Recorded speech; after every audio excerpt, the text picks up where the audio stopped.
পার্শ্ববর্তী দেশ ভারতের মিডিয়া বাংলাদেশ নিয়ে ব্যাপক অপপ্রচার ও মিথ্যা প্রচারণা চালাচ্ছে বলে মন্তব্য করেছেন অন্তর্বর্তীকালীন সরকারের স্বরাষ্ট্র উপদেষ্টা অবসরপ্রাপ্ত লেফটেন্যান্ট জেনারেল জাহাঙ্গীর আলম। তিনি ভারতীয় মিডিয়ার অপপ্রচারের বিরুদ্ধে সত্য তুলে ধরতে সাংবাদিকদের প্রতি অনুরোধ জানিয়ে বলেন, দেশে কোনো অস্থিতিশীল পরিবেশ তৈরি হয়নি। পার্শ্ববর্তী দেশের মিডিয়া আমাদের সম্পর্কে অনেক মিথ্যা প্রচার করছে। একমাত্র আপনারাই এটার বিরুদ্ধে কাউন্টার সত্যটা তুলে ধরতে পারেন। আপনারা সত্য ঘটনা প্রকাশ করে এদের এই মিথ্যা প্রচার বন্ধ করে দিতে পারেন। আর এজন্য আমি আপনাদের কাছে অনুরোধ করব, আমাদের দেশের সাংবাদিকরা সত্যি ঘটনাটাই বলে এবং আপনারা সত্যি ঘটনা প্রকাশ করেন।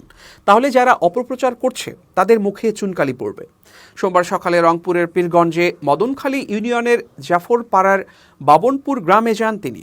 সেখানে বৈষম্যবিরোধী ছাত্র আন্দোলনের শহীদ আবু সাঈদের কবর জিয়ারত এবং পরিবারের সাথে সাক্ষাৎ শেষে সাংবাদিকদের সঙ্গে আলাপকালে তিনি একথা বলেন। উপদেষ্টা আরও বলেন, ইসকন নিষিদ্ধের ব্যাপারে আমার কাছে কোনো তথ্য নেই। পরিকল্পনা হলে জানতে পারবেন। কোনো মামলায় হয়রানিমূলকভাবে কাউকে জড়ানো হলে ভুক্তভোগী অবশ্যই ছাড়া পাবেন।